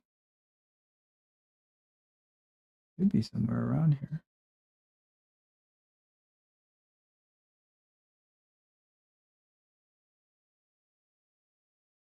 I know they had changed something when calling it. Let me see. Oh, they had it further down in the documentation. Let me do this because I don't know if I should have it on this computer because I've used Selenium-wire. Let's go. So just in case. If I did, you know.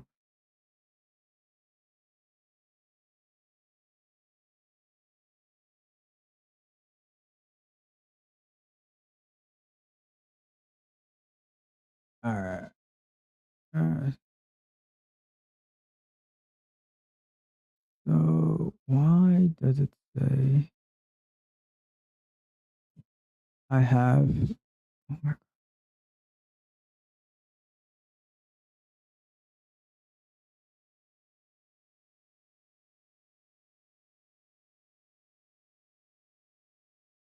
All right. Let's see what's going on here. You might think back at, okay, cool. So it's updating something. Oh, it's outdated. All right, cool. So let me see what's going on. Selenium-wire.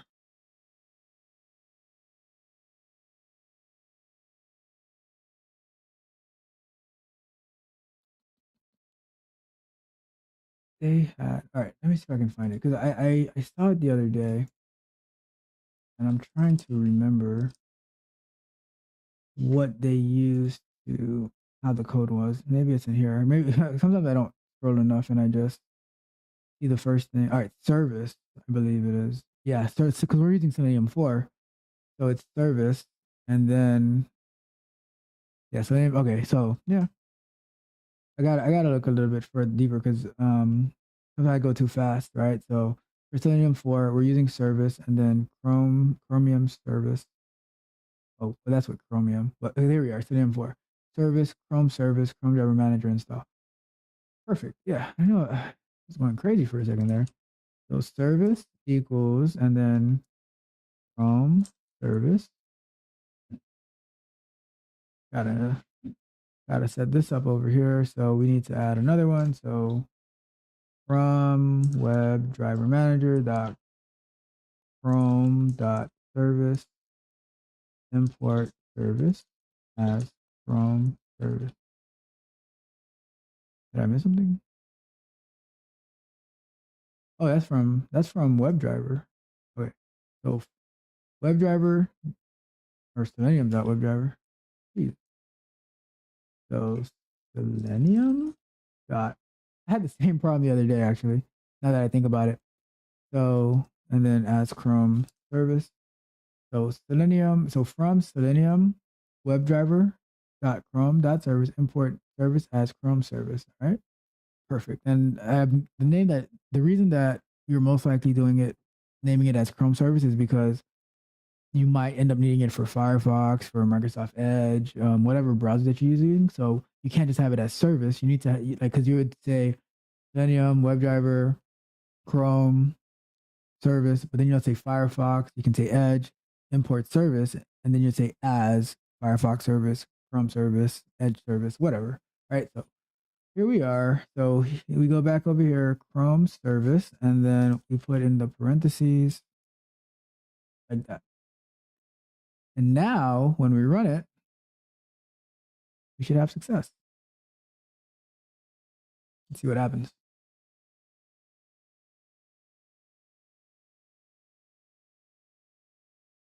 Okay, open the browser for me here. Let's move it. Oh, you won't. All right. So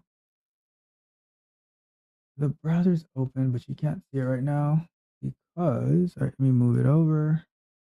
You'll be able to see it now.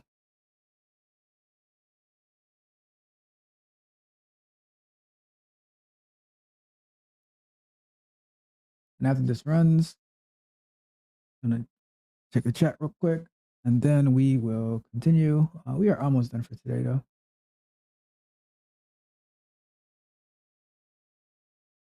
Oh, you see that? It doesn't show the watch here, and that's probably. Oh, it does. It does actually. It's a little different than what we had. Let me see if I expand it, maybe, because the watch was on that side when we were looking at it, wasn't it? Oh, okay, I see. I don't know. Maybe that's why. Maybe that's why we couldn't see it. Um. Okay. Taking forever for this page to load, though. Yeah, the timeout. All right. So look at the documentation for Selenium.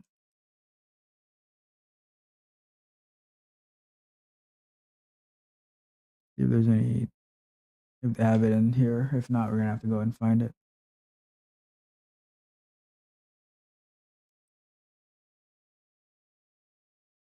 All right. I will get that somewhere else because it is taking way too long for the page to load. So I'm gonna throw this away this way. I'm going to, right. Gotta find back that other window. Yeah, we had our Chrome in. So we can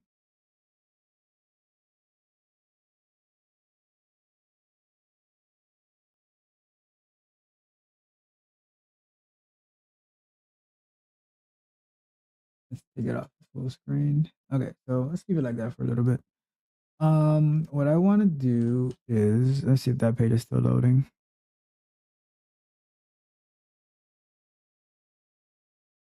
Yeah, it's still loading. See how it's still loading? Let's say Python Selenium implicit. Wait. Let's go to Stack Overflow, our trusty friend. And let's do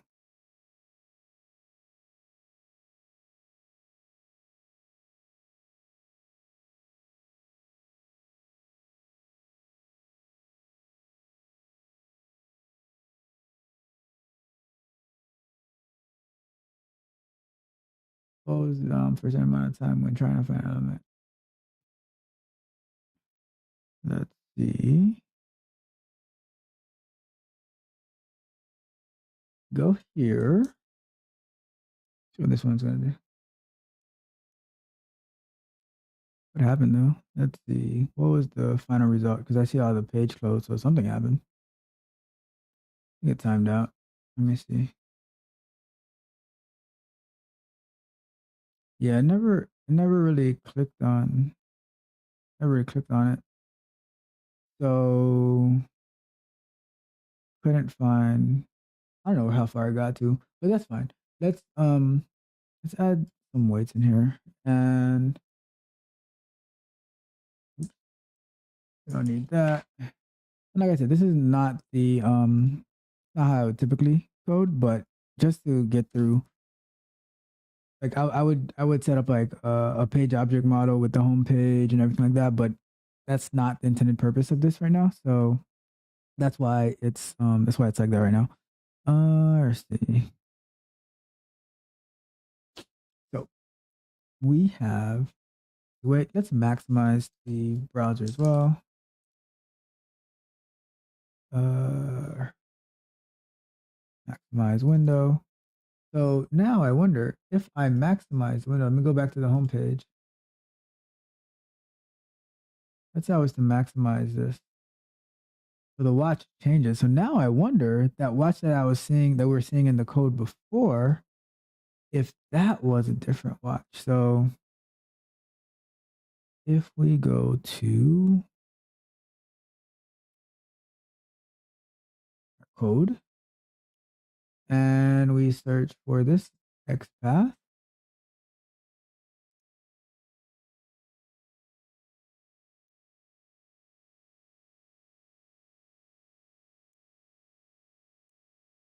there's something in there that we need to.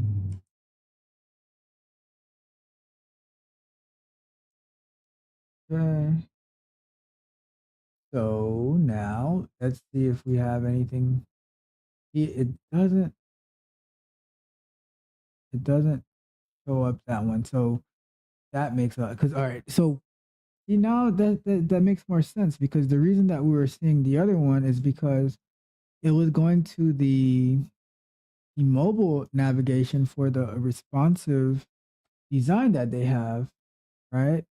So now if we want this one, because now that we're running this in expanded mode, then here we are, aux links desktop. So I shouldn't have deleted that. Let me undo. And if I change this from primary mobile nav to this aux link desktop, it didn't work, right? But let's see why. Aux link desktop.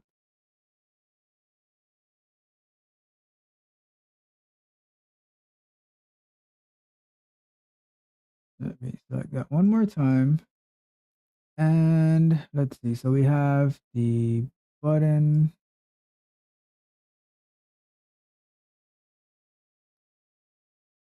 Let's see. If I take this off, that works. So, float. Oh, that's a float. It's not a dip, it's a floating. Okay, cool. So let's see.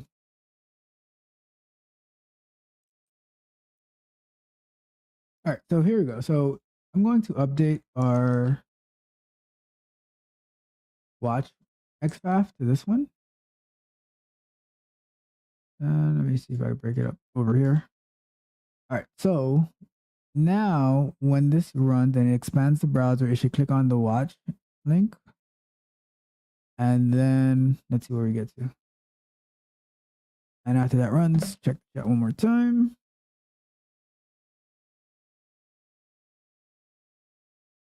We should be able to finish off after that.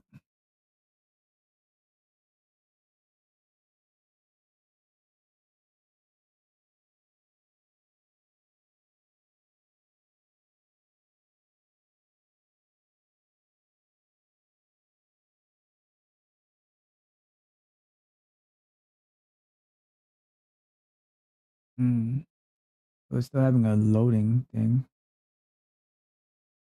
All right. So let me do a quick check on the chat.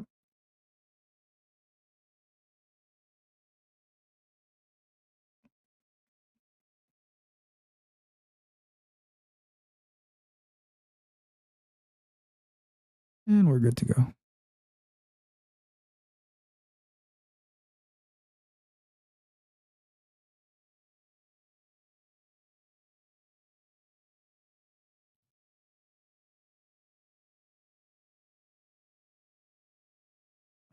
All right. So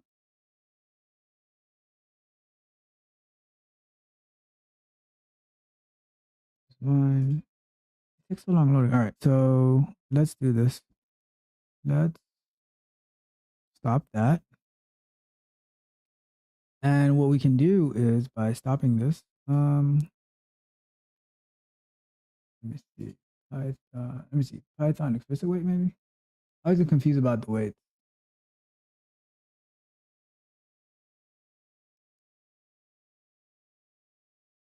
Explicit weights, Python Selenium. Look at that. All right. So, blah, blah.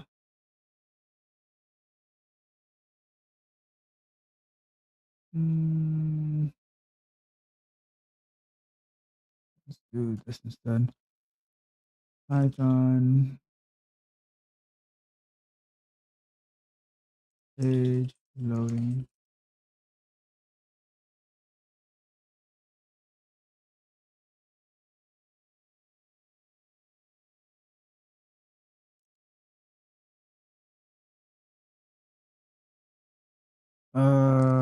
Selenium.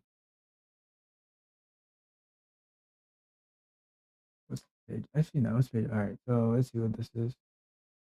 I'm loading a new page. Okay, I've seen this, but I never looked at it into it for Python. So, web page automation has gone. Okay, let's get to the point. What is page load strategy? All right, page strategy defines when a page will be considered loaded for the current session whenever the automation code launches.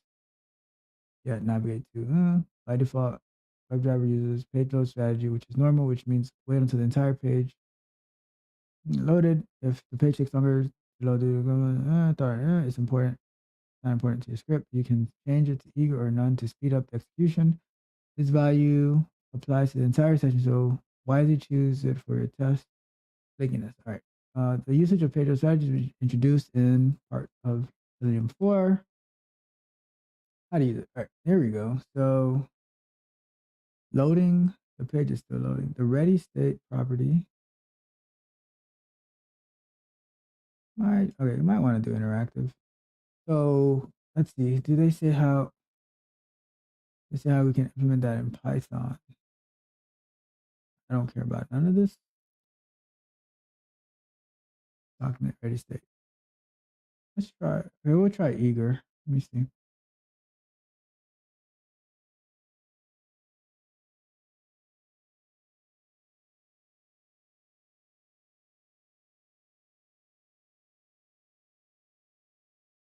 So this looks like. All right. So is there any Python in here? This is Java. So we know how it works, but they're giving us information through Java. Let's say Python, because I know seen that in places, but I never actually used it. How to? All right. So how to make turn not wait. All right. Okay. So we want to do.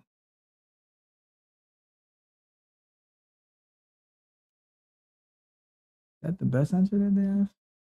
I guess so. That's fine. Desired capabilities. We can use that. So let's go with.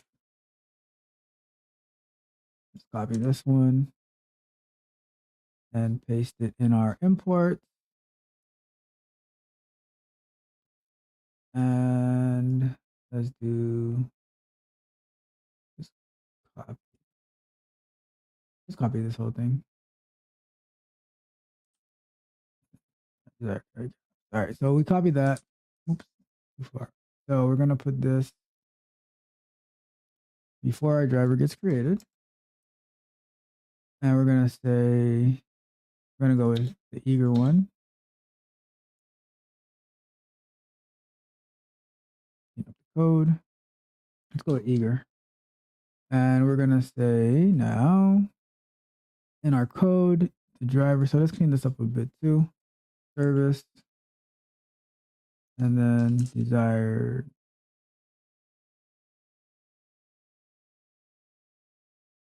why I'm not getting it.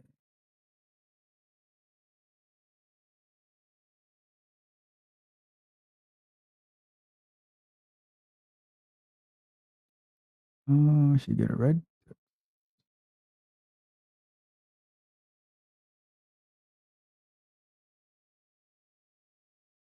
Copy that out. And let me see. Oh, okay. So we are here. And that should be that one. Dang it. Gotta find it. Let me see. So let me clean this up a bit. We got our service. This goes all the way to here.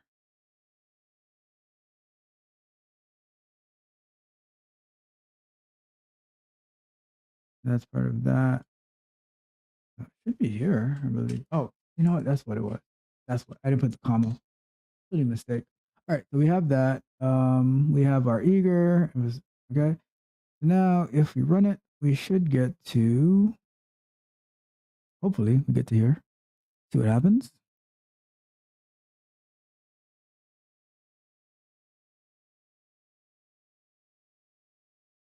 Oh, I don't expect a keyword argument. What are you talking about? Let's see here. Give me 1 second.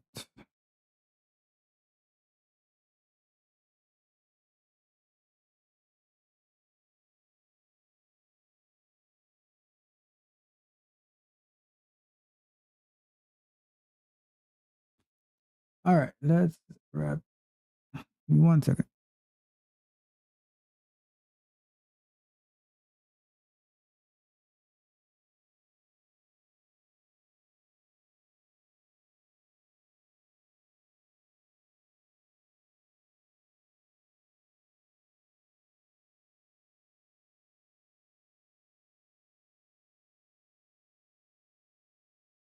All right, we're gonna wrap it up in a few minutes.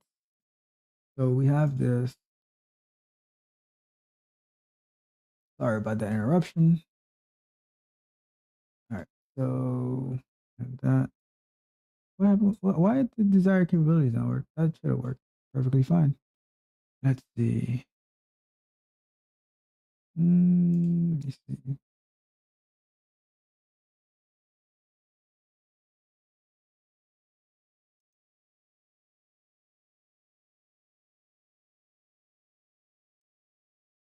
Should have worked. Let's see. I don't know. Expected. All right, let's give it a run. See what happens.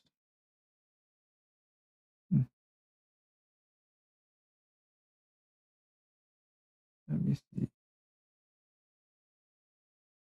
WebDriver Chrome. Let me put it. You know what? It'd be easier if I put it in front of it because maybe I'm getting confused with the commas and stuff like that. Let's see. Or with the parentheses. Nope, they're not working. What? Desired capability. Let me see if I can take it somewhere else. Because there must be.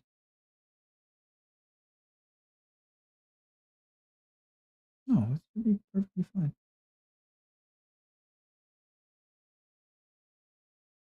Patient path.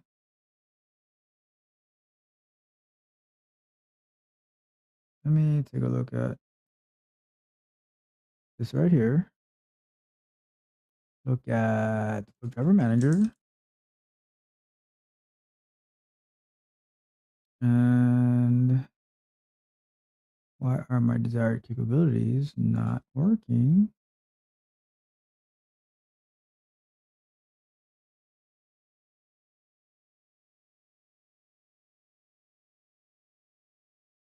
All right, let's see how we do. Let's say WebDriver Python. And you also see how I Google things as well. WebDriver Python desired capability. That must be missing because I know I've gotten this to work plenty of times. So desired capabilities. That's for the remote.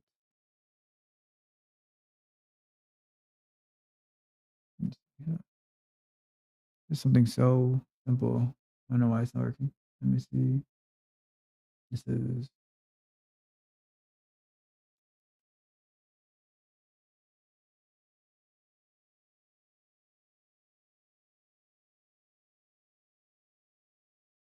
but it keeps telling me the remote. I don't want the remote.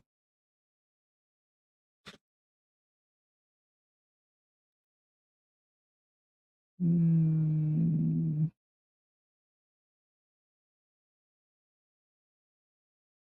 let's see.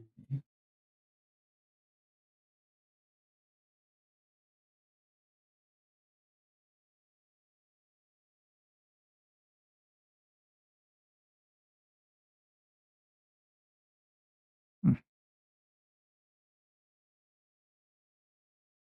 let me see. Caps. Desired capabilities from, and we imported desired capabilities, and we want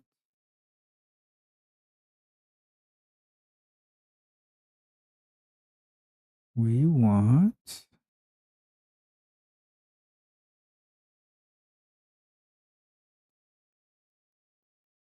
we want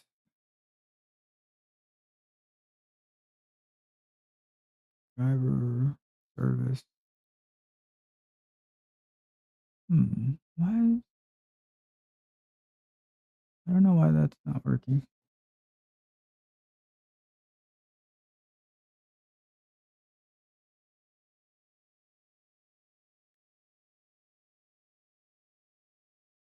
Chrome options.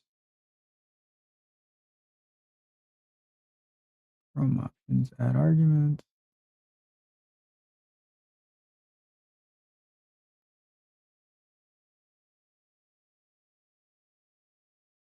Capabilities. Earlier versions of Selenium use capabilities to pass the settings. If okay, so it should be called capabilities, not desired capabilities. All right, let's see if this works.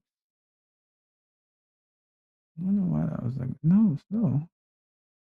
Let me see. Did I spell it wrong?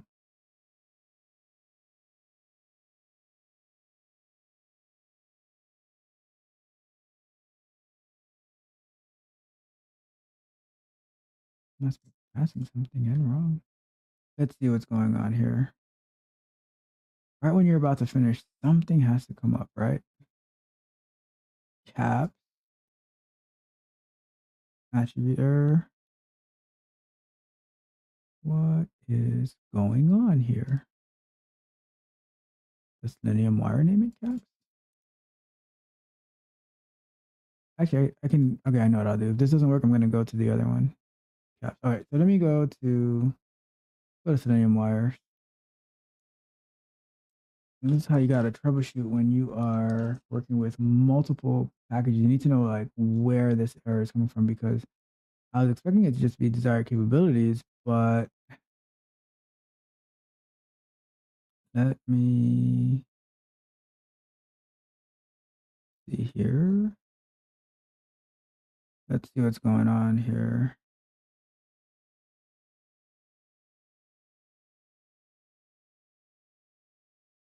Uh, let's see here. I'm going to go to Selenium-wire over here because I can see it better on the screen. So let me see if I search for desired capabilities. All right, this is the driver. You can pass any desired capabilities, such as. All right, so where am I passing options from options?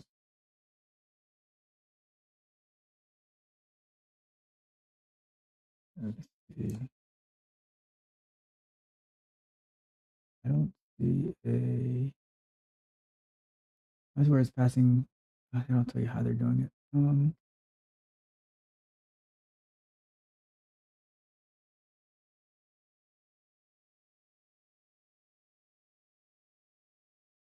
Let me go to here. Where's the GitHub? I'm missing something.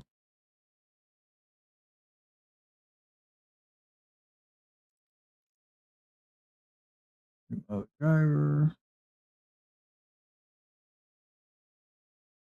Let's see if I can find how they're passing their desired capabilities. What's this? Oh, but that's remote.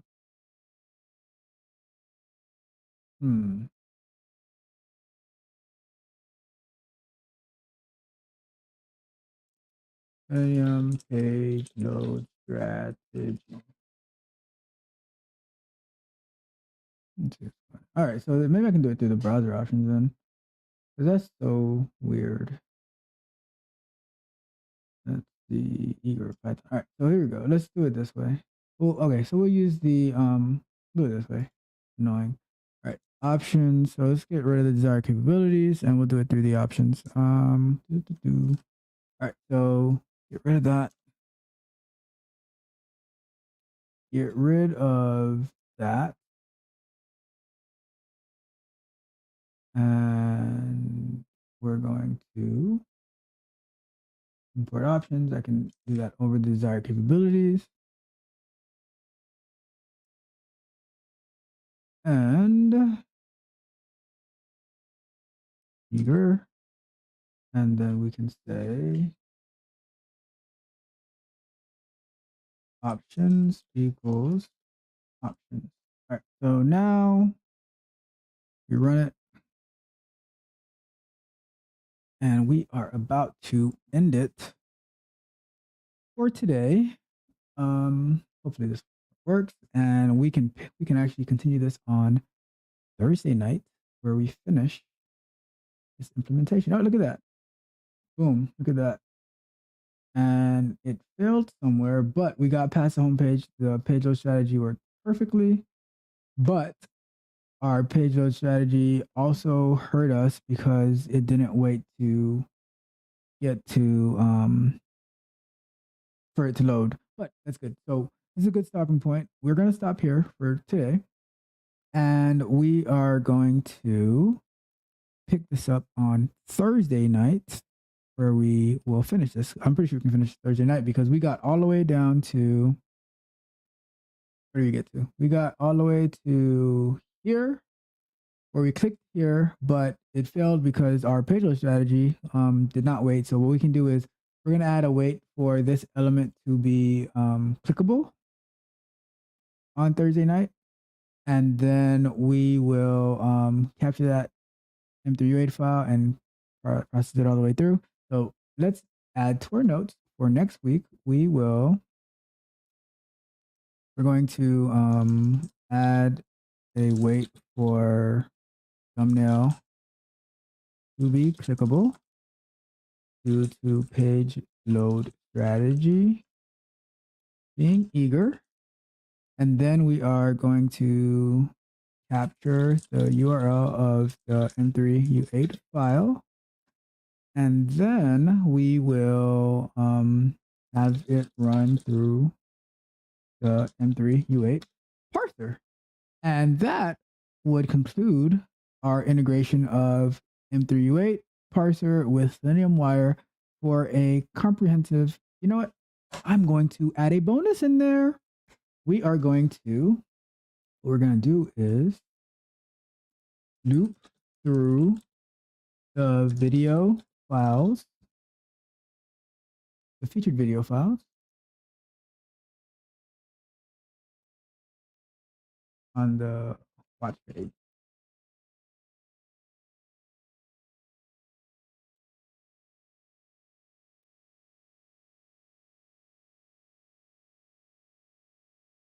Perfect. All right. So that will be our goal for Thursday. So if you were with us on this live stream for any part of it, definitely appreciate it. If you're watching the playback, I hope that you can see the mindset of how in QA engineering you can think through issues that you may have and how you can push QA and quality further. And to clean it up at the end, and I'm just so happy that you saw that issue that we're having with the desired capabilities and how we were able to Google it, find a solution, get around it with switching to the Selenium options. it's all part of the game. This is why we do what we do. We have so much fun. We love it. We're gonna finish this up on Thursday. If you haven't yet, hit a like, and leave me a comment. Let me know what you thought about it. Anything that you want me to do differently. I'm open for anything. Always willing to learn. And subscribe. Hit the notification button to know when we have a new video, when we go live, so you can follow along with us on this journey. And until next time, my friends.